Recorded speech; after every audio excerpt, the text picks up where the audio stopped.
नमस्कार सभी को। मैं प्रियंका एडिक्ट। ईश्वर की कृपा से कोई नशा नहीं किया, आप लोगों के साथ हूँ। और सबसे पहले तो थैंक यू बोलूंगी सुधीर का। सुधीर ने मुझे, मेरी बात नहीं हुई और सडनली उसने मेरा बना दिया कि आपको टाइम देना है। थैंक यू इतने विश्वास के लिए, इतने प्यार के लिए। थैंक यू जितने मेंबर जुड़े हैं उन सब के लिए, और थैंक यू उन लोगों के लिए जो आज पहली बार जुड़े हैं। थैंक यू इस परमात्मा का कि आज मैं क्लीन हूँ। ईश्वर की कृपा से कोई नशा नहीं किया और आज का दिन मेरा बहुत अच्छा गया है। उसके लिए थैंक यू।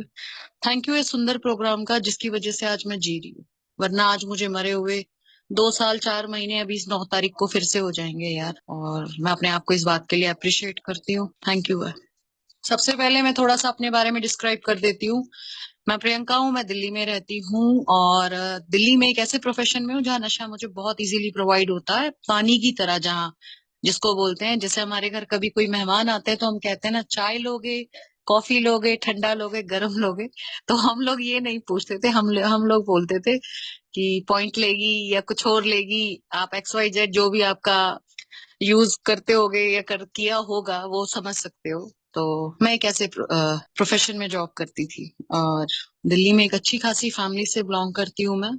एक अच्छी खासी पॉलिटिकल फैमिली से बिलोंग करती हूँ, जिनका एक रुतबा है, जिनका एक नाम है, जिसके लिए प्रशासन कुछ भी नहीं है। और मेरे जैसे नशेड़ी के लिए तो वैसे भी कुछ नहीं था। और रही बात, मुझे भी नहीं पता था कि ये एक बीमारी है, जब ये धीरे धीरे मेरी लाइफ में आई। और धीरे धीरे तो ये बहुत प्यारे तरीके से आई थी लाइफ में। इस अकॉर्डिंग आई थी कि कहते हैं ना, सुंदर सफर सुंदर सी डगर लगती है बहुत प्यारी।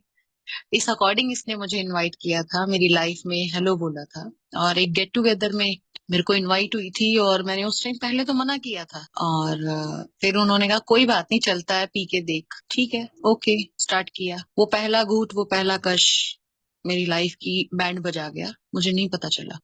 उसके बाद तो ये हुआ कि पहली बार तो मैंने एक बार ली, दूसरी बार मुझे वो कब 1 से 2 हुई, 2 से 4 हुई, 4 से वो बॉटल हुई, बॉटल से फिर 1.5 बॉटल हुई। फिर उसके बाद बहुत सारे नशे मेरी लाइफ में आ गए, एड ऑन हो गए। जब हमारी लाइफ में नशा आता है, हमारी लाइफ में एक पिंक क्लाउड आता है, बड़ा प्यारा सा होता है। मैं जो देखना चाहूंगी मुझे वो दिखा, मुझे जो कलर चाहिए था मुझे वो कलर दिखाई दिया। उस कलर के मैं कोई भी नाम ले सकती हूँ, लाल, पीला, हरा, गुलाबी। मतलब एक ब्लैक कलर को छोड़ के मैं सारे ले लेती हूँ। लेकिन जब वो लाइफ में मेरी नशा मेरी रगों में स्लो पॉइजन की तरह आ गया ना, मेरी लाइफ में ब्लैकआउट के अलावा और कुछ भी नहीं। फिर मेरे साथ ये सिचुएशन हुई, बद से बदतर हुई। उस सिचुएशन में मेरे साथ ये कहानी थी कि मुझे अगर हंसना है तो मुझे नशा करना है, मुझे जीना है तो नशा करना है, मुझे किसी से मिलने जाना है तो नशा करना है, मुझे कोई मीटिंग अटेंड करनी है तो नशा करना है, मुझे कहीं लड़ाई करनी है तो मुझे नशा करना है, अगर मुझे फ्रेश भी होना है तो भी मुझे नशा करना है। मेरी सिचुएशन ये हो चुकी थी। आप लोगों को बड़ी फिल्मी लाइनें लग रही होगी शायद ये, पर मैं आज के टाइम किसी से उम्मीदें नहीं पालती कि कोई मुझे देख के जज करे, क्योंकि आप बीती सबसे बड़ी चीज होती है। मुझे रात के टाइम दिखना बंद हो गया था नशे के दौरान। मेरे बॉडी के ऑर्गन्स काम करने बंद कर चुके थे। दिल्ली के गंगाराम हॉस्पिटल में मेरी फैमिली लेके गई थी मुझे, क्योंकि मुझे नशे के दौरान पैरालाइज अटैक पड़ चुका। मैं एक ढीठ पर्सनैलिटी थी। मुझे नहीं पता था यार कि मैं एक बीमारी से ग्रस्त हूँ, मुझे नहीं पता। मेरे लिए वो सिर्फ मजा था। जब मैं गंगाराम हॉस्पिटल में गई, वहां पर पता चला कि उन्होंने कहा कि भाई इसका दिमाग बिल्कुल काम नहीं कर रहा, इसको खुद ही नहीं पता होता ये क्या बोलती है। 1 मिनट में मैं कुछ हूँ, दूसरे सेकंड में मैं कुछ हूँ, तीसरे सेकंड में कुछ और हूँ। ये सच्चाई है यार, ये सच है। उसके बाद डॉक्टर्स ने मेरी फैमिली को बोल दिया था कि इसको ले जाओ, इसकी जो इच्छाएं हैं आप पूरी करो, इसका सिस्टम सब कुछ खत्म हो चुका है। लेकिन भगवान, मेरी लाइफ में भगवान ने बहुत बड़ा काम करा यार, मेरे जैसे इंसान को बचा लिया। क्योंकि मैं ढीठ थी ना, क्योंकि मैं चूजन वन पर्सनैलिटी थी। उस भगवान की मैं सबसे प्यारी बच्ची थी और वो चाहता था कि मैं वेस्ट प्रोडक्ट नहीं हूँ, मैं इस दुनिया पे बोझ नहीं हूँ, इस धरती पे। वो चाहता था मैं लाइफ जीऊं और एक अच्छे तरीके से जीऊं, क्योंकि 2 साल पहले जो मैंने अपनी लाइफ जी है वो औरों के लिए जी है। उसमें मेरे माँ बाप, फैमिली, मेरे बच्चे, मेरा पति, मेरा XYZ जो भी लगा सकते हो, मेरे यार दोस्त, ये वो दोस्त जो मुझे नशा देते वक्त मेरे लिए मेरी दुनिया थे। वो दोस्त जो मुझे नशे के दौरान एक सुनसान रोड पर छोड़ के चले गए थे, वो दोस्त। मुझे नहीं पता था यार, मैं ये तक भूल चुकी थी मैं एक औरत हूँ, एक लड़की हूँ। मेरे साथ कुछ अच्छा हो सकता है, मेरे साथ कुछ बुरा हो सकता है, मैं ये सब भूल चुकी थी। सिर्फ मेरे लिए मेरा प्यार, मेरी लाइफ सिर्फ मेरा नशा। उसके दौरान फैमिली ने इलाज कराया, ट्रीटमेंट कराया, सब कुछ करा। फैमिली ने गालियां भी दी, फैमिली की पूरी ऐसी तैसी कर दी, जिंदगी की पूरी कहते हैं ना झंड कर दी जिंदगी की। अपना शरीर को बद से बदतर बना दिया, कई कई दिन तक नहाना नहीं, खाना नहीं, पीना नहीं, किसी से मिलना नहीं। बस यार एक टाइम उठी हूँ, उसी टाइम उठते ही मुझे अपनी बॉटल चाहिए, अपना नशा चाहिए। बाथरूम में बैठ के यार मैं बाथरूम के पानी से नशा कर रही हूँ। सोचो मेरी कंडीशन क्या होगी, सोचो। और डर खौफ ही नहीं मेरे अंदर, खौफ बिल्कुल नहीं। खौफ इसलिए नहीं, मैं नशेड़ी हूँ भाई। मेरा ईगो का बैलून बहुत बड़ा है। मुझे तो पता ही नहीं था मेरे साथ चल क्या रहा है, मेरे अंदर कौन सी आत्मा रह रही है, कौन सा क्या रह रहा है, मुझे मालूम ही नहीं। इलाज कराने के बाद मेरी फैमिली घर ले आई। घर आने के बाद भी मेरी सिचुएशन ये थी कि मैं एक टाइम नशा करती थी और एक टाइम मैं दवाई खाती थी। सिचुएशन ये थी मेरी। मेरी फैमिली ने जैसे तैसे करके देखा कि भाई, लेकिन कहते हैं ना, जब तक मुझे कुछ ऐसा महसूस नहीं होना था तब तक शायद मुझे प्रोग्राम का मैसेज भी नहीं मिला। वो मैसेज एक दिन आया, वो था 9 जुलाई 2022 का, जिस दिन मैंने अपने आप को सुसाइड करने की कोशिश करी। क्योंकि उस टाइम मैं नशे से इतनी इतनी बेहाल हो चुकी थी कि मैं नशा अनलिमिटेड कर चुकी थी, लेकिन तब भी मुझे नींद ही नहीं आ रही। मेरी जीने की लालसा बिल्कुल खत्म हो चुकी थी। और उस टाइम मेरा सिचुएशन ये थी कि मुझे मरना है, बस मुझे मरना। मेरी फैमिली के लोग मुझे ये कहने लग गए थे, तेरे से अच्छा तो तू पैदा ही नहीं होती, वो बढ़िया था। तूने हमारी जिंदगी बेकार कर रखी है, तूने हमारी समाज में इज्जत नहीं छोड़ रखी, तूने हमारा ये नहीं कर रखा, तूने हमारा वो नहीं कर रखा, कैसी लड़की है ये वो, बहुत कुछ। परमात्मा ने मुझे वो दिन दिखाना था यार, और वो जरूरी था। मेरे लिए वो मिरेकल डे था। और उस डे को मैं हर महीने सेलिब्रेट करती हूँ, बिकॉज उस दिन मुझे प्रोग्राम का मैसेज मिला। उस दिन मेरी फैमिली ने मेरे को सेंटर भेजा। सेंटर भेजने के बाद मैं कुछ दिन तक तो रिजाइनमेंट में पली। अपने घर वालों को गालियां देती थी, उनको कहती थी क्या मैं इतनी बड़ी नशेड़ी हो गई थी कि मुझे सेंटर भेज दिया, मैं नशेड़ियों के बीच में रहूंगी। फिर यार परमात्मा ने कुछ गुण भी दिए थे मेरे अंदर कि मैं सुनती बहुत अच्छा हूँ, पढ़ने लिखने में अच्छी थी। मुझे टाइम पास करने के लिए कुछ चाहिए था, तो वहां मैंने लिटरेचर पढ़ना स्टार्ट करा। जब मैंने लिटरेचर पढ़ा तो वहां एक लड़की थी, उसने बोला, मैंने उससे पूछा ये क्या लिटरेचर लिटरेचर करते हो, तो उसने मेरे को बताया जैसे एक नॉर्मल इंसान की गीता कुरान बाइबल होती है, ऐसे ही हम नशेड़ियों की बिग बुक, जेएफटी, लिटरेचर्स, ये सब कुछ होता है। और मैं आज भी उस लड़की का थैंक यू बोलती हूँ यार। मुझे नहीं पता था कि मेरे साथ क्या फिल्म है, क्या हो रहा है मेरे साथ, मुझे नहीं मालूम। उसके बाद किसी का बर्थडे सेलिब्रेट हुआ वहां सेंटर में, और सेंटर में जब सेलिब्रेशन हुआ, मैं 17 दिन की डिटॉक्स में थी उस टाइम, और मुझे डिटॉक्स से बाहर निकाला गया। उस शेयरिंग सेशन में मैं बैठी यार, मैंने तब सुना कि मेरे साथ प्रॉब्लम क्या है। मैंने किसी की शेयरिंग सुनी, उस शेयरिंग में वो इंसान जो बोल रहा था उस चीज को मैं फील कर, वो बता रहा था मैंने नशे के दौरान चोरी करी, वो बता रहा था मैंने नशे के दौरान टोपियां पहनाई, वो बता रहा था मैंने नशे के दौरान कस्में खाई, वो बता रहा था मैं नशे के दौरान अपने बच्चे मार देता था किसी से पैसा लेने के लिए, वो बता रहा था कि मैं किसी रिश्ते में लॉयल नहीं था, वो बता रहा था कि मैं अपने मतलब अपने आप को भी अगर मुझे बेचना पड़े तब भी मैं नशा कर लूं। वरना मैं उससे पहले तो ये सोचती थी कि मैं कैसे किसी को बताऊंगी कि मैंने चोरी करी है, मैं कैसे किसी को बताऊंगी मैंने झूठ बोला, मैं कैसे किसी को बताऊंगी कि यार मैंने बहुत सारी कस्में खाई है, झूठी कस्में खाई है, मैं कैसे। फिर उस इंसान ने एक बात कही थी कि मैं एक दिन में एडिक्ट भी नहीं बना था, और मैं एक दिन में सुधार में भी नहीं आ सकता। मैं आज भी सुधार में चल रहा हूँ, अपनी कमियों पे काम कर। यार वो चीज ना मेरे को कनेक्ट हो गई। जब वो कनेक्ट हुई ना, मैंने नेक्स्ट डे से अपने आप को सीरियस लेना स्टार्ट करा, क्योंकि मुझे समझ आ गया था कि मैं अगर यहाँ हूँ ना तो मैं किसी वजह से ही आई हूँ। ऐसे तो मेरी फैमिली मुझे नहीं छोड़ सकती। मेरी फैमिली ने कभी मुझे एक दिन मेरे किसी और रिश्तेदारों के घर नहीं छोड़ा, और वो अगर मेरे को इतनी दूर छोड़ के गए, इसका मतलब कोई तो रीजन है मेरे साथ, कोई तो पंगा है मेरे साथ। फिर जब मैंने सुना कि मुझे शेयरिंग का मौका दिया और पहली बार मैंने शेयर किया, वहां पर मैंने बोला हेलो मैं प्रियंका एक नशेबाज। क्योंकि नशेबाज कहना मुझे बहुत अच्छा लगता है। रीजन ये है, मुझे नशेबाज ऐसा लगता है शायद यार मेरा टाइटल है, ये मेरी पहचान है। क्योंकि आज से पहले मेरे दिमाग में ये बात सेट थी, मेरी फैमिली ने या जो भी लोग मेरे साथ थे, मेरे दिमाग में ये बात सेट कर दी थी कि तेरा जीने का कोई मोटिव नहीं है, तू धरती पे बोझ है, एक कुत्ते की भी वैल्यू होती है और तेरी कोई वैल्यू नहीं। क्योंकि यार मेरी कंडीशन वो, मैंने अपनी हालत ऐसी कर रखी थी नशे। फिर जैसे तैसे करके जब मैंने शेयरिंग करी, मैंने बोला मैं एक ट्रिप पे आई हूँ और इस ट्रिप को मैं एंजॉय करूंगी, और मैं एलकेजी की स्टूडेंट हूँ, और अगर मेरे से कोई गलती हुई तो मुझे माफ करना। गलतियां मैं यहीं करूंगी, बैठना भी यहीं सीखूंगी, उठना भी यहीं सीखूंगी, बोलना भी यहीं सीखूंगी, चलना भी यहीं सीखो। तो सब सुन के बड़ा हैरत में हुए कि ये पहली बार में ही शेयरिंग करी और इतना दिल खोल के शेयरिंग। क्योंकि नशेबाज का मीनिंग जब मैंने सुना था ना कि नशेबाज वो इंसान बनता है जिसको लाइफ में बहुत सारे जूते मिले हो, बहुत सारे लाइफ में एक्सपीरियंस हो, दुनिया में धक्के खाए हो, धोखे खाए हो, झूठ सुना हो, सहा हो, प्यार ना मिला हो, बहुत सारी चीजें। इस चीज को यार मैं महसूस कर सकती हूँ। उसके बाद 3 महीने का ट्रीटमेंट लिया। ट्रीटमेंट लेने के बाद वहां जो भी लोग आते थे उन सबके मैसेज सुनती थी। सब कहते थे मीटिंग जाना है, मीटिंग की इंपॉर्टेंस है, मीटिंग बिना तुम्हारी रिकवरी नहीं है, मीटिंग के बिना तुम कुछ नहीं कर सकते, स्पॉन्सर बनाना है। ठीक है, करते हैं। 3 महीने का ट्रीटमेंट हुआ, मेरी फैमिली आई मुझे ले। नेक्स्ट डे मुझे फोन मिला। सबसे पहले मैंने गूगल पे सर्च करा प्रोग्राम के बारे में, क्योंकि नाम तो मुझे पता चल ही चुका था।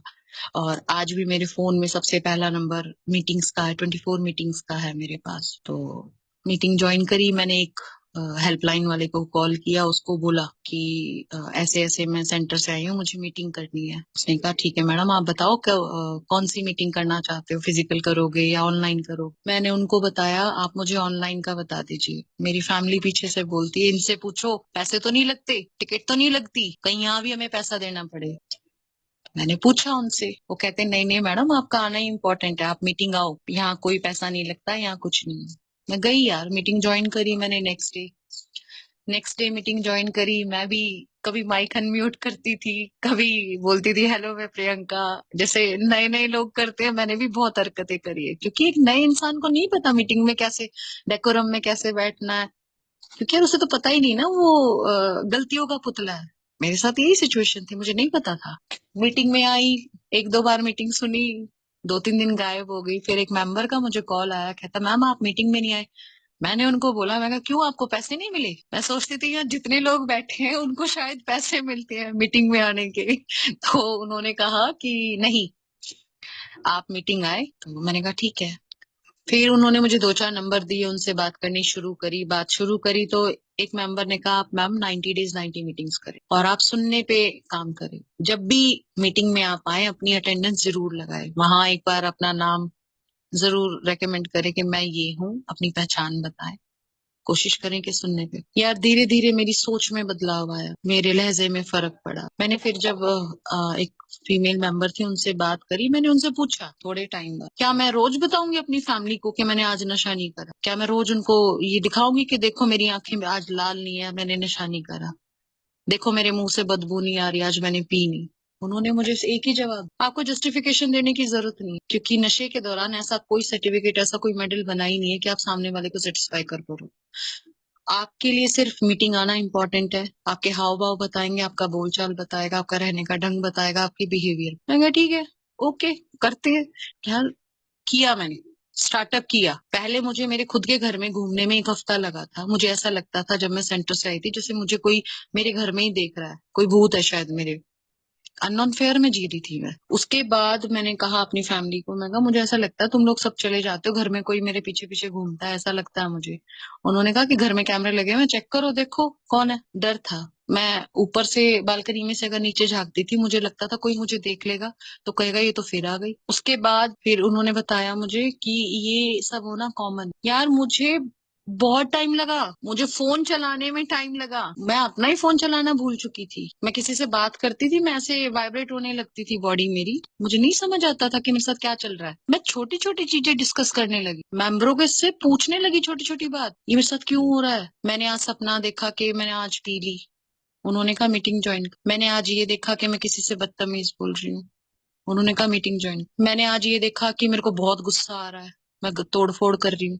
उन्होंने कहा मीटिंग ज्वाइन कर। मैंने एक दिन पूछा, मैं कहा आप हर बात पे मुझे कह देते हो मीटिंग ज्वाइन कर, मीटिंग ज्वाइन कर, मीटिंग में कुछ समझ तो आता नहीं है। कहते ठीक है मीटिंग लगा। उन्होंने मुझे इस तरीके से, मैंने मीटिंग ज्वाइन की। यार 1 महीना निकल गया, उसके बाद मुझे पता चला मेरी सोच में बदलाव आने लगा। मैं हर इंसान, जो भी कोई मेरे से बात करता था, मेरे को लगता था ये मेरे लिए नेगेटिव है, ये मेरे लिए। यार मैं उस इंसान से तमीज से बात करना शुरू कर। उसके बाद मुझे नहीं पता था यार कि मैं मेरे अंदर इतनी सारी, कि मैं एक दिन में एडिक्ट नहीं बनी थी। मुझे ये बात समझने में कम से कम 6 महीने लगे, जब मैंने स्पॉन्सर चुन लिया। स्पॉन्सर के साथ जब मैंने बात करनी शुरू करी कंटिन्यू, मैं कई कई घंटे बात करती थी। रिटर्न वर्क स्टार्ट करा मैंने। स्पॉन्सर ने जब मैंने बात करी उनको, मैं फिर जब धीरे धीरे धीरे जब मैं प्रोग्राम की गहराई में उतरने लगी, मुझे समझ आया यार मैं एक दिन में एडिक्ट नहीं बनी थी।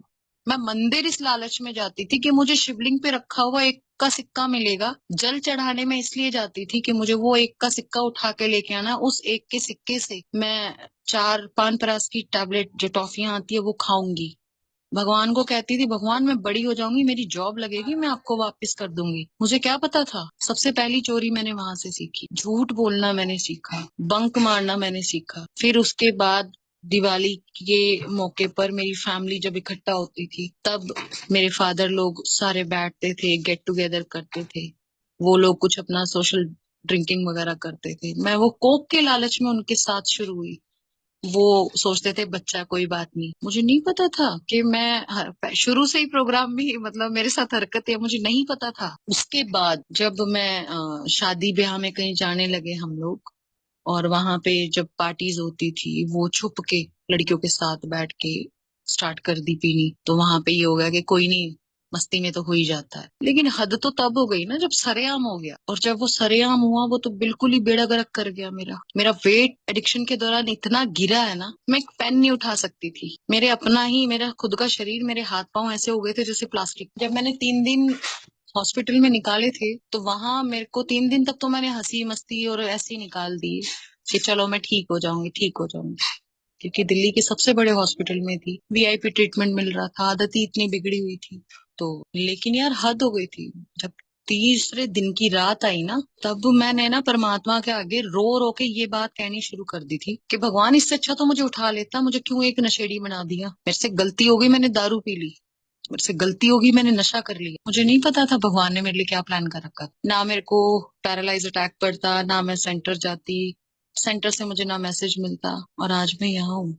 आज मैं यहाँ हूँ, मैं जी रही हूँ। मेरे घर वालों ने कह दिया था तेरा जीना ही हमारे लिए सबसे बड़ा पाप है, दुत्कार है। और आज वही फैमिली है यार, उनको ये पता है ये आंखों में आंखें डाल के बात कर रही है, इसका मतलब जो ये कह रही है ये करेगी। क्योंकि हमारी प्रेयर हमें ये कहती है ना, जब तक मैं इस रास्ते पर हूँ मुझे डरने की कोई जरूरत, सच्चाई है यार। आज मुझे झूठ बोलने की जरूरत नहीं पड़ती है, आज मुझे किसी को बताने की जरूरत नहीं पड़ती है कि मैं नशा करके आई हूँ। आज मुझे किसी को ये कहने की जरूरत नहीं पड़ती है कि मुझे एक्स्ट्रा पैसे चाहिए। आज बकायदा मेरे पास पैसे पड़े रहते हैं, नहीं तो वो भी मैं उस दौर से भी निकली हूँ कि मैं किसी से पैसे उधार ले लेती थी, तो मैं इस डर में रहती थी कि उसका फोन आएगा तो मैं क्या, वो आतंकवाद वाली जिंदगी मैंने जी है। लेकिन परमात्मा ने आज मेरी सोच बदल दी। जब उसने सोच बदली तब मुझे समझ आया कि मैं वेस्ट प्रोडक्ट नहीं हूँ। उस परमात्मा ने मेरे को प्लानिंग दी है। 2 साल से जो मेरी लाइफ चल रही है, आज से पहले मैंने सबके लिए जी, लेकिन मैं किसी को भी खुश नहीं कर पाई। आज सिर्फ मैं अपने लिए जी रही हूँ, क्योंकि मुझे ये चीज समझ आ गई, प्रोग्राम सेल्फ का है यार, प्रोग्राम सेल्फ का है, मुझे अपने लिए जीना है। और मुझे ये चीज समझ आ गई है कि उस परमात्मा ने मेरे को चूजन वन पर्सनैलिटी में से एक बनाया है। अगर मैं इस प्रोग्राम में हूँ, और इस प्रोग्राम में वो ही इंसान आ सकते हैं, नहीं तो लाखों नशेड़ी हैं दुनिया में, लाखों नशेड़ी हैं। हर जगह नशा मिल रहा है, हर जगह बंदे मिल रहे हैं, गली के हर नुक्कड़ में नशा बिक रहा है। लेकिन मैं, मेरे ऊपर गॉड ग्रेस है यार। कहते हैं पैरालाइज वाले इंसान की दवाइयां छुट्टी नहीं है। मैंने जो ट्रीटमेंट के दौरान ही दवाइयां खाई है वही खाई है, उसके बाद आज तक मैं कोई दवाइयां नहीं खाती, मुझे कोई प्रॉब्लम नहीं है। मेरे बहुत सारे फोबिया हटे हैं। मुझे कैमरे से फोबिया था, मुझे गाड़ी से फोबिया था, मैं ड्राइव नहीं कर सकती थी। नशे के दौरान एक्सीडेंट किए हैं मैंने, मेरे साथ कोई ऐसा इंसिडेंट हुआ था कि मैं कैमरे से एक पिक्चर नहीं क्लिक कर सकती थी। मेरा पहला फोबिया 19 महीने में हटा है। जब मैंने एक कन्वेंशन की आगरा की, मैं वहां मेंबरों से मिली, 480 मेंबर थे वहां। और जब मेरी कोई भी आता ऐसे फोटो खींचता मेरे साथ जैसे मैं कोई सेलिब्रिटी हूँ यार। यहाँ मेरे घर वाले मेरे ही सुनते ही नहीं है, यहाँ मुझे 70-80 लोग सुन रहे हैं, कुछ तो है ना, कुछ तो है। आज मुझे नॉर्मल लोग समझ नहीं आते हैं, क्योंकि नॉर्मल लोगों की एक बात में 9.5 वर्ड्स उनके झूठ होते हैं, सिर्फ आधा% सच होता है। क्योंकि उनका बात करने का तरीका, हाव भाव, ये सब चीजें मुझे समझाए, मुझे दिखता है। लेकिन प्रोग्राम ने आज मुझे ये कहा है कि तूने लेट गो करना है, दिस शेल टू पास करना है, तूने सामने वाले को ठीक नहीं करना, तूने अपने आप को बदलना है। तो यार मैं इस चीज पे काम करती हूँ। आज का मेरा पैटर्न है सॉरी और थैंक यू का, वरना पहले वाली प्रियंका होती उसका, वो किसी को सॉरी बोल ही नहीं सकती थी, उसकी ईगो इतनी है। वो क्यों झुक जाए किसी के सामने, क्यों किसी को सॉरी बोल दे, गलती होने के बाद भी सॉरी नहीं बोल सकती। लेकिन आज की प्रियंका सामने वाले से बात करने से पहले 10 बार सोचेगी, कहेगी कि सामने वाला हर्ट ना हो जाए। मेरा काम है एक बार बोलना, मैंने अपनी तरफ से क्षतिपूर्ति कर ली, मुझे सामने वाले से कोई उम्मीदें नहीं है, क्योंकि रिकवरी का पहला उसूल है कि आप किसी से उम्मीद ही मत रखो। सबके अपने लाइफ के एक्सपीरियंस होंगे, लेकिन आज के लिए और आज के दिन मेरा एक्सपीरियंस और मेरा परमात्मा मेरी फर्स्ट प्योरिटी है। मेरी फैमिली से बढ़ के मेरी रिकवरी। अगर कोई आज के दिन मुझे कहे कि भैया तुझे इतने रुपए दे रहे हैं और तू ये वाला नशा कर ले, मैं कहूंगी मैं अपनी रिकवरी मेरे लिए फर्स्ट प्योरिटी है, चाहे वहां फैमिली जाए कोई, क्योंकि यार उस पैसे का, उस फैमिली का तो मैं तब कुछ कर सकती हूँ ना जब मैं ठीक होंगी। जब मैं ही ठीक नहीं होंगी तो मैं अपनी फैमिली को कहाँ से कोऑपरेट कर सकती हूँ, कहाँ से उन्हें संभाल सकती हूँ, क्योंकि पैसे से मुझे रिकवरी नहीं मिली। उस पैसे से मैं बेड पे ही तो पड़ी रही यार, एक नशे के कारण ही तो पड़ी रही मैं। तो यार थैंक यू उस भगवान का, जितनी बार भी मैं थैंक यू बोलूं उस परमात्मा का थैंक यू, वरना मेरे जैसे इंसान में बदलाव नहीं आ सकता था, मेरे जैसे इंसान में पेशेंस नहीं आ सकता था, मेरे जैसे इंसान में सुधार का तो मतलब ही नहीं बनता। क्योंकि ये बात मुझे समझ आ गई थी, मैं भाई एक दिन में नहीं बिगड़ी। मैं बचपन से, मेरे करेक्टर्स में डिफेक्ट्स हैं और मैं अब भी अपनी गलतियों पे काम कर रही हूँ। 5वें कदम पे चल रही हूँ मैं इस टाइम, मैं अब भी अपनी गलतियों पे काम कर रही हूँ। मेरे को बहुत सारी चीजें याद आती हैं, मुझे बहुत सारी चीजें फील होती हैं। आज के टाइम मुझे किसी की जरूरत नहीं पड़ती कि मेरे को कोई कॉल करे या कुछ है, क्योंकि मेरा दिमाग सेट हो चुका है। करोड़ों लोगों में से कोई एक बंदा मुझे कॉल कर रहा है, इसका मतलब मैं चूजन वन पर्सनैलिटी हूँ कि कोई मुझे कॉल कर रहा है और मेरे से बात कर रहा है। सबसे पहले मैं उस इंसान को थैंक यू बोलती हूँ, क्योंकि जो इंसान रिकवरी में रहेगा वो डाउन टू अर्थ होगा। अगर आपका ईगो का बैलून बड़ा है तो यार मैं रिकवरी में नहीं हूँ। मैं रिकवरी में तब हूँ जब मेरा ईगो 0/0 है। और उससे भी बड़ी बात, मैं अगर प्रोग्राम में हूं ना तो यार ये गॉड ग्रेस है। मेरे साथ के जितने लोग निकले थे उस दौरान, यार आज भी वो पीड़ित हैं, छोड़ पकड़ में चल रहे हैं, मीटिंग्स में आते हैं वो लोग, और मैं परमात्मा से थैंक यू बोलती हूँ इस चीज के लिए। क्योंकि मुझे मेरे स्पॉन्सर ने बता दिया था, बच्चे अगर प्रोग्राम में रहना है, सर्विस पकड़। जो इंसान सर्विस में आ जाता है वो नशे से 2 कदम दूर है, परमात्मा की डायरेक्ट मेहर में रहता है। इस प्रोग्राम की हर एक नजर में रहे, हर एक चीज की नॉलेज होगी। और नया नशे के दौरान तो लोग मैंने ऐसे भी देखे कि वो खाना तक भूल गए कि उन्हें खाना है, क्या पहनना है, क्या कर। भगवान ने कम से कम मेरे ऊपर ये ग्रेस तो रखी कि आज मैं पानी को पानी बोल रही हूँ, खाने को खाना बोल रही हूँ। इतनी समझ तो दी मुझे। तो यार थैंक यू उस परमात्मा का, जितना थैंक यू कर सकती हूँ उससे ज्यादा थैंक यू है। जब मैं रात को सोती हूँ तो मैं अपने परमात्मा से प्रेयर करके और यही बोलती हूँ, भगवान आज के दिन तूने बचा लिया, कल का कल देखेंगे। सामने वाले इंसान को शायद ये फील हो रहा होगा कि यार ये तो अपनी स्टोरी गा रही है, अपना ये गा रही है। कभी भी कोई इंसान जब बात कर रहा होता है या अपनी फीलिंग शेयर कर रहा होता है, आप सिर्फ उस चीज को सुन रहे हो, वो इंसान उस चीज को फील करता है।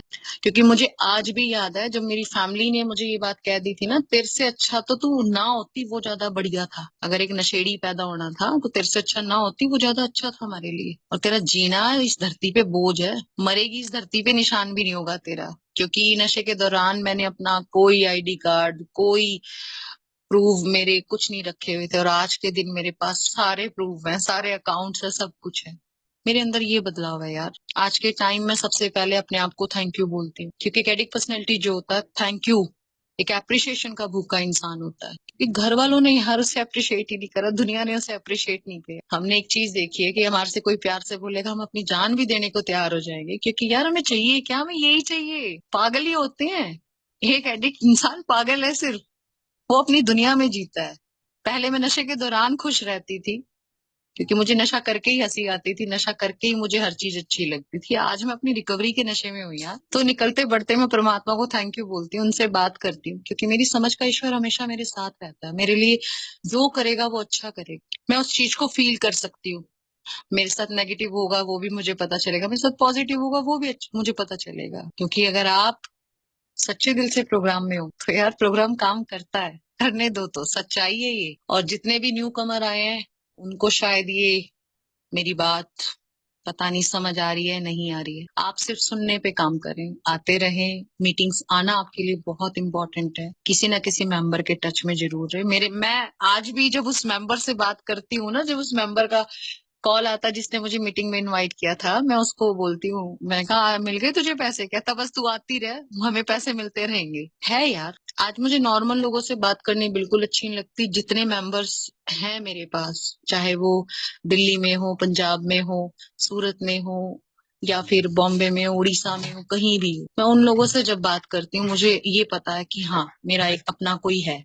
मुझे सोचने की जरूरत नहीं है कि मैं उससे क्या बात कर रही हूँ, क्यों बात कर रही हूँ, क्या बात करनी है, क्या नहीं करनी, कितने दिनों बाद बात है। क्योंकि जैसा हमारे लिटरेचर में लिखा कि हमारा किसी के साथ ब्लड रिलेशन नहीं है, किसी के साथ हमें लिंक से कोई मतलब नहीं है, कुछ नहीं। सच्चाई है यार, एक एडिक्ट इंसान सामने वाले को बहुत जल्दी कैच करता है, और हम बात ऐसे करते हैं जैसे हमारी प्रॉपर्टी उसके नाम है। ये वाली कनेक्टिविटी में किसी के साथ नहीं, ये बॉन्ड मेरा किसी से नहीं बन पाता। मुझे यहाँ किसी को भाई कहने की जरूरत नहीं है, ये मेरे अपने रिश्ते हैं जो मैंने चूज किए हैं, कि मैं किसी को भाई बना रही हूँ, किसी को माँ बना रही हूँ, किसी को बाप बना रही हूँ।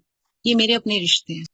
ये मेंबर्स, ये फेलोशिप, ये वो रिश्ता है जिनको मेरे से कोई लालच नहीं है, जिन्होंने मेरे को रिकवरी में लाने के लिए मेरे से कोई डिग्री साइन नहीं करवाई, इन्होंने मेरे से मेरी जात नहीं पूछी, मेरे औकात नहीं पूछी, मेरे हाइट नहीं पूछा, मेरा कलर नहीं पूछा। तो मैं ऐसे लोगों को कैसे भूल सकती हूँ? जिस वक्त मेरे को समाज ने धुतकार दिया था, जिस वक्त मेरे घर वाले मुझे नहीं समझ पा रहे थे, मुझे इन मेंबरों ने ही समझा यार, मुझे इन मेंबरों ने ही सहारा दिया है। वरना मैं सच बताऊं, मैं हर महीने 9 तारीख को जब मेरी क्लीन डेट होती है, मैं सबसे पहले अपने आप को अप्रिशिएट करती हूँ, उसके बाद परमात्मा को कहती हूँ कि मुझे समझ आ गया कि मैं ढीठ पर्सनैलिटी हूँ और मुझे जीना है, और आप चाहते हो मैं जीऊँ, और प्रोग्राम को थैंक यू बोलती हूँ। और साथ में ये बात कहती हूँ, अगर मैं इस प्रोग्राम में नहीं आती ना यार, तो आज मुझे मरे हुए इतने दिन और इतने साल हो चुके होते। तो जितने भी मेंबर्स बैठे हैं सबको ये कहूंगी, आप किसी की अप्रिशिएशन का वेट ना करें, अपने आप को अप्रिशिएट खुद करें, क्योंकि ये हमारे लिए इम्पोर्टेंट है यार। हम एक दिन क्लीन है, वरना हमारे जैसे लोग 1 घंटा, 1 मिनट, 1 सेकंड नहीं रह सकते थे। आज हम 24 घंटे, 24 दिन, 24 महीने क्लीन चल रहे हैं। यार ये अप्रिशिएशन की तो बात है। आप क्यों किसी की नजरों में ये चीज चेक कर रहे हो कि वो आके आपसे प्यार करेगा या आपको कहेगा बहुत अच्छी बात है आज तूने नशा नहीं किया? आप अपने आप से उम्मीद रखें, सिर्फ अपने परमात्मा को याद करें। उस प्रोग्राम में जितना एक एक वर्ड लिखा ना, इस चीज को महसूस करें। मैं एक किस्सा और बताऊंगी आपको। 11वें महीने में मेरे को पहली बार 11वें महीने में प्रेयर की इंपॉर्टेंस पता चली थी यार। मैं पहले मजे मजे में प्रेयर कर रही थी, सब कुछ कर रही थी, मीटिंग प्रेयर टू प्रेयर लगा रही थी। लोग मेरा मजाक उड़ाने कहते तेरे को ना एडिक्शन हो गया है। मैं कहा, कौन सा एडिक्शन हो गया मुझे कि मीटिंग एडिक्शन हो जाए? क्योंकि मैं पूरे दिन में 4-4 मीटिंग करती थी यार, मेरे टाइम पास नहीं होता था, तो मेरे पास एक ही अल्टरनेट रास्ता था, मैं मीटिंग ज्वाइन करूँ। तो मैंने अपने स्पॉन्सर से डिस्कस की ये बात कि मेरे को एक मेंबर बोला तेरे को एडिक्शन का नशा हो गया। तो कहते बहुत अच्छी बात है, ये तो मीटिंग का नशा है तुझे, ये तो पॉजिटिव थिंक है, कुछ और तो नहीं कर रही, झूठ तो नहीं बोल रही, कहीं घूम तो नहीं रही, कहीं किसी के साथ फरेब तो नहीं कर रही, किसी से पैसे तो उधार नहीं मांग रही, घर से बाहर तो नहीं है। मैं कहा हाँ मैं नहीं हूँ। तो ओके, कोई भी थॉट को, कोई भी इसको मैं ज्यादा टाइम अपने अंदर नहीं रखती, क्योंकि भाई मैं एक एडिक्ट इंसान हूँ, मुझे नहीं पता मैं किस बात पे अटक जाऊं। तो उसी टाइम मेरे पास एक सबसे प्यारा रास्ता, मैं मीटिंग ज्वाइन करती हूँ। किसी भी मीटिंग में घुस जाओ, शेयरिंग करो और उस चीज को वहां थ्रो करो, झेलो मत, ढो मत। प्रेयर मैंने पहली बार जब 11वें महीने में की, रोते रोते, और वो वर्ड्स है ना मेरी आंखों के आगे ऐसे चल रहे थे कि मुझे हिम्मत दे, मैं किसी को नहीं बदल सकती, मैं अपने आप को बदल सकती हूँ, और जब तक मैं इस रास्ते पे मुझे डरने की। यार उस टाइम मेरे साथ ये इंसिडेंट था, एक इंसान मुझे बहुत परेशान कर रहा था। उस इंसान ने मेरा मतलब मुझे ब्लैकमेल करना शुरू कर दिया था कि मैं नशे के दौरान उसके, जब मैं थी तो हम लोग सारे साथ बैठ के पीते थे या कुछ, उसका मेरा कुछ उधार चल रहा था। उसे पता चला कि भाई 11 महीने से अपना सब कुछ ठीक चल रहा है इसका, ये वो। मुझे ये डर हो गया था कि मेरी फैमिली सोचेगी कि मैं इससे बात कर रही हूँ, इसका मतलब इसने दोबारा से नशा शुरू कर दिया है। मुझे ये डर था यार। मुझे कहता मैं तेरी कंप्लेन कर दूंगा। मैंने कई मेंबरों को कॉल करा, उनको कहा मुझे पैसे चाहिए, मुझे पैसे चाहिए। किसी ने कहा ऐसा नहीं होता, आपने कहा नंबर ब्लॉक मार दो, ये कर दो, वो कर दो। किसी ने कहा कि एक काम कर, उस बंदे का नंबर मुझे दे और तू मीटिंग ज्वाइन, रो मत। मैंने मीटिंग ज्वाइन की यार, और मीटिंग में सबसे पहले जैसे अपनी प्रेयर होती है, उसके बाद लिटरेचर पढ़ते हैं 10-15 मिनट, जो भी मुझे टाइम लगा। उसके बाद उस बंदे का मुझे कॉल आता है और वो कहता है मुझे, मैं थाने खड़ा हूँ। मैं कहा तू वहीं रुक, मैं आ रही हूँ। यार मैं गई, उस इंसान से मिली, से बात करी, उसको कहा तेरे को 5 मिनट दे रही हूँ मैं, या तो तू मेरी कंप्लेन कर, वरना मैं तेरी कंप्लेन करती हूँ कि तू मुझे ब्लैकमेल कर रहा है, तू ये सामान बेचता है, तू पेटलर है, तू ये है, तू वो है। मेरे जैसे इंसान, मेरे जैसे डरपोक इंसान में इतनी हिम्मत नहीं थी, लेकिन ये बदलाव आया, ये हिम्मत आई यार। तब का दिन है और आज का दिन है। मैं उस प्रेयर को आंख बंद करके ही करती, और जब भी करती हूँ मैं दिल से करती हूँ। मैं ये नहीं सोचती मेरे आसपास कौन खड़ा है, क्यों खड़ा है, क्या देख रहा है, क्या नहीं देख। मैं मीटिंग आई हूँ तो मेरे लिए मीटिंग से इम्पोर्टेंट कोई चीज नहीं। उसके बाद यार जो बदलाव है, एक दिन के हिसाब से अपनी रिकवरी एंजॉय कर रही हूँ। उस परमात्मा का हर वक्त, हर सेकंड थैंक यू बोलती हूँ। इन मेंबरों को थैंक यू बोलती हूँ जो मुझे झेलते हैं। और मेरा प्रोग्राम मेरे लिए काम करता है यार। अगर मैं इस पेशेंस पे काम करती रहूंगी, सुनने पे काम करती रहूंगी, जो भी स्पीकर आया उनकी बात को फॉलो करूंगी, क्योंकि जब कोई शेयरिंग करता है ना तो कहीं ना कहीं कनेक्शन किसी ना किसी मेंबर में जरूर लगते होंगे। तो यार यही कहूंगी, मीटिंग आते रहे, मीटिंग आना बहुत इंपॉर्टेंट है। मेंबरों के टच में रहे, कोई भी थॉट प्रोसेस हो 24 घंटे के अंदर आप उस थॉट थॉट प्रोसेस को आप शेयर करें, किसी ना किसी से पूरा दिन बात करें, लेकिन अटके ना, क्योंकि एक्शन करने से पहले का काम है, एक्शन करने के बाद का कोई काम नहीं है। और मुझे बोलने का मौका दिया, थैंक यू सो मच। मुझे झेलने के लिए बहुत बहुत शुक्रिया। इतने धैर्य से आप सबने सुना, उसके लिए बहुत बहुत थैंक यू। और थैंक यू उस परमात्मा का मुझे इस लायक बनाया कि आज मुझे कोई सुन रहा है। थैंक यू सो मच सभी मेंबरों को।